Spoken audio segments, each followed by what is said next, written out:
I know you have been waiting to hear from us about some of the decisions that have been deliberated upon and taken by the Union Cabinet and the Cabinet Committee on Economic Affairs.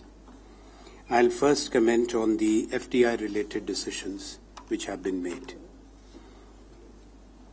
On 16th, an interministerial meeting which was chaired by the Honorable Prime Minister had taken a view on the sectoral caps and the entry routes in various sectors, and we had shared the same with you. However, it was mandatorily required that the Cabinet discuss the same and approved. The decisions which have been taken, endorsing by and large the interministerial recommendations, are as follows. Petroleum and natural gas. The FDI ceiling of 49% remains unchanged, but there is a change of route from FIPB to automatic. Commodity exchanges, ceiling is 49, 26% FDI, 23% FII. There is no change in ceiling, but the route has been changed to automatic. Power exchanges, again, it's 49, 26 plus 23, FDI and FII. It remains the same. The change of route to automatic. Stock exchanges, again 49. Composition is same, 26 and 23. Ceiling remains unchanged. The route changes to automatic. Asset reconstruction companies is 74%. That's FDI plus FII. It has been raised from 74% to 100%. Up to 49%, the approval route is automatic. Beyond 49% up to 100%, it will be FIPB approval route.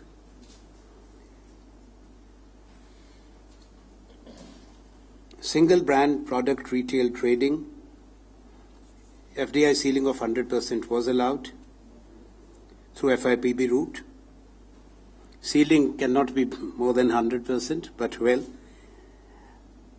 there is one change. Up to 49%, it will be automatic route, and beyond 49 up to 100 through FIPB approval route. Courier services, 100% is permitted. The route is changed from FIPB to automatic. Telecom sector. There has been much speculation about this. It has been discussed in detail in today's meeting. The existing FDI ceiling is 74%, 49% under automatic route, and beyond 49 up to 74 through FIPB. This ceiling has been revised upward from 74 to 100%. Up to 49% it will be automatic. Beyond 49, FIPB approval route. Credit information companies, 49% is the existing ceiling, and entry route is FIPB. Amendment is FDI ceiling has been raised to 74. That's FDI plus FII included. And there's a change of route, FIPB to automatic. Defense sector. Existing ceiling 26%, entry route FIPB. There's no change in ceiling as far as the FIPB entry route is concerned. Even if the 26% of FDI in any defense project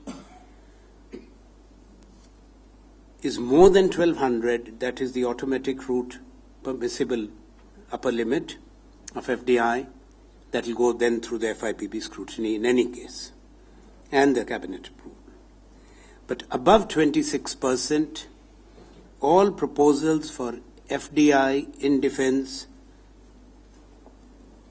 will be considered by the Cabinet Committee on Security on case-to-case basis which are likely to result in access to modern and state-of-art technology in the country.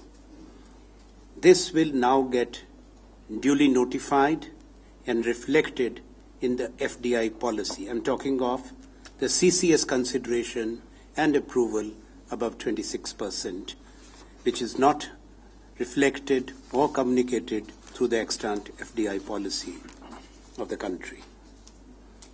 Now, multi-brand retail trading.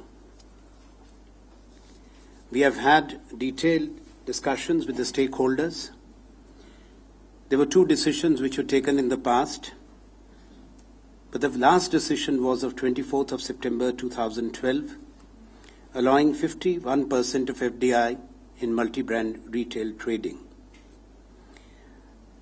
A further review was felt necessary for modification of some of the conditions, and the government had consultations with all stakeholders, including a roundtable of global retailers and domestic retailers to understand what more clarity or space was required.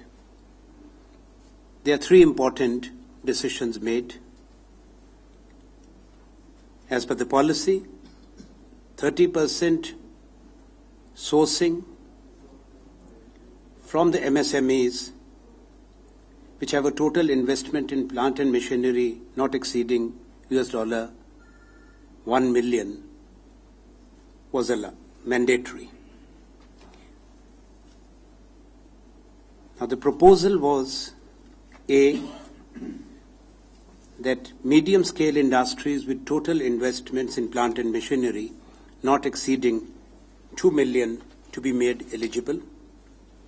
Requirement of sourcing from an MSME should be at the first entry point so that the investor-vendor relationship can grow. And thereafter, if the MSME as such grows, it should not be penalized or disqualified for the purposes of engagement by the investing company. Therefore, it has been changed now very clearly that it will be at the time of first engagement with the retailer. There's limit $2 million from $1 million to $2 million in plant and machinery, and the condition of 30% sourcing from the MSME sector will be only at the first engagement. There was also a demand to include agricultural cooperatives and farmers' cooperatives in the categories of the MSME. This has been accepted and approved.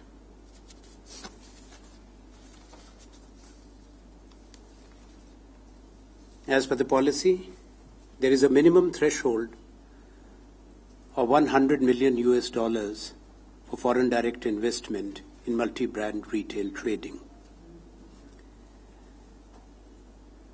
Now, this 50% requirement of back-end infrastructure out of the FDI, there was clarity required that when the investment comes in and the approval is given, whether it would be of the first tranche or the entire FDI, which would come in over the years and maybe a multiple of this 100 million many times over.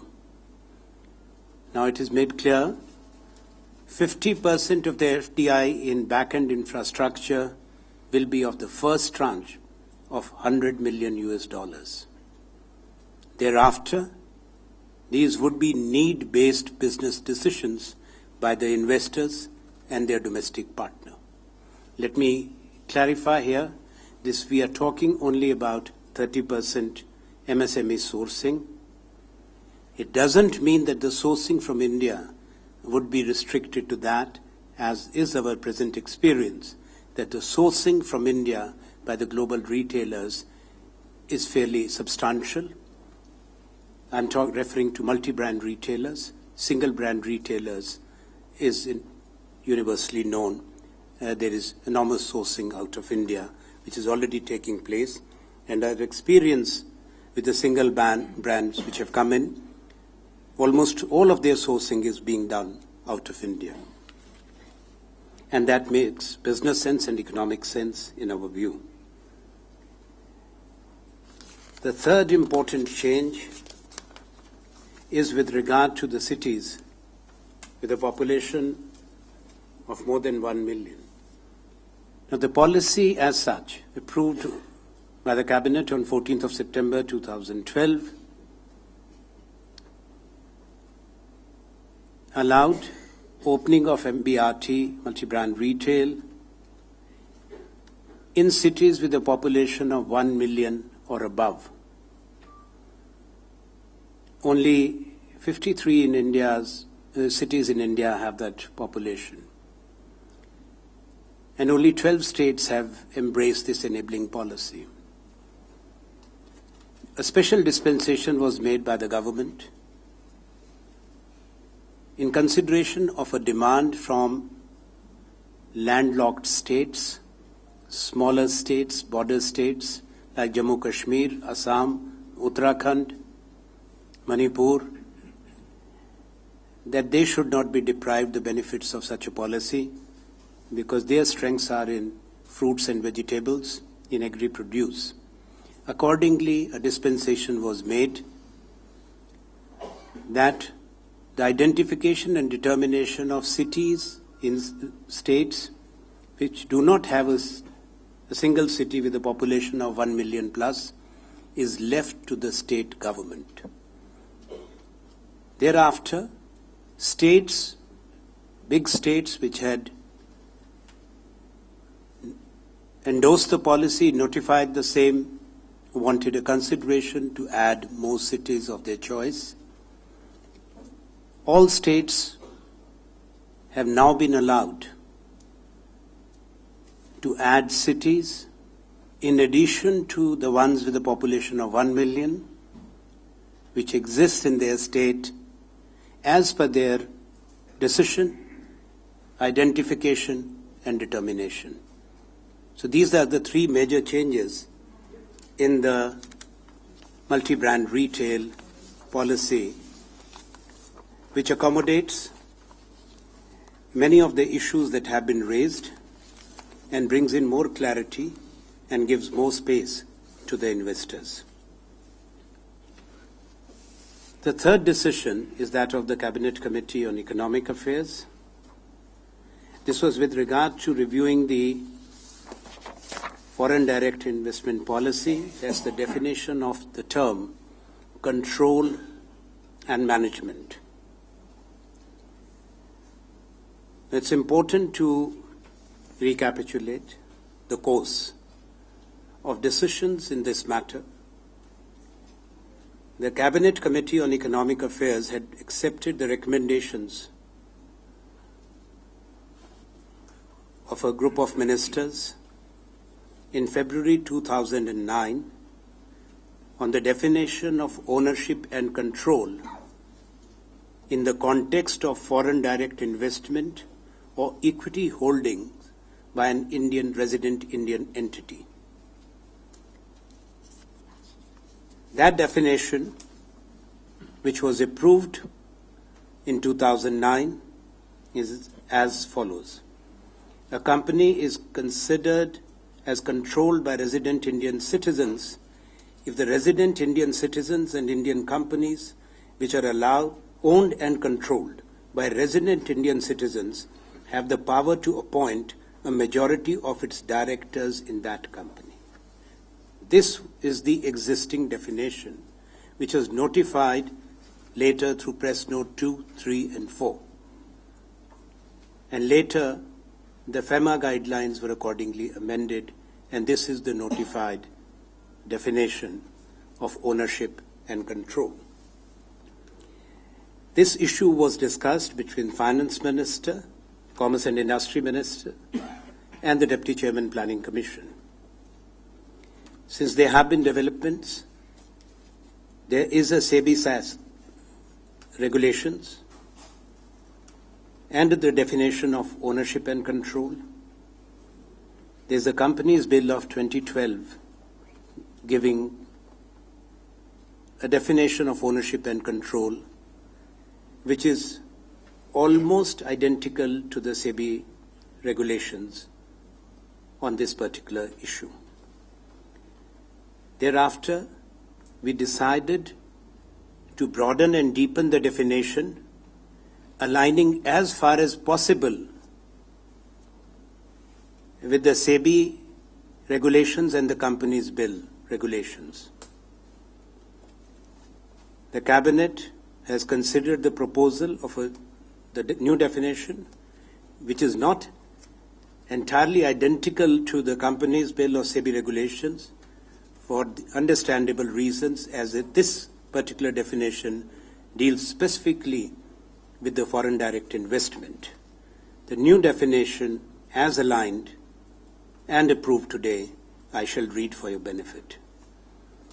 Control shall include the right to appoint a majority of the directors, is the same as last, or to control the management or policy decisions, this is new, including by virtue of their shareholding or management rights or shareholders' agreements or voting agreements.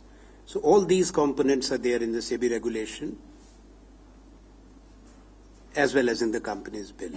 So what we had done, the rationale is that expanding to cover control exercised by a foreign company in various indirect ways, including the voting agreement, shareholders' agreements, have been taken in the embrace of the new definition. The new definition will be prospective. It will take a while for this to be notified and all the regulations accordingly aligned thereafter, including the FEMA guidelines. So these are the three decisions which have been taken, two in the Cabinet, one by the CCA.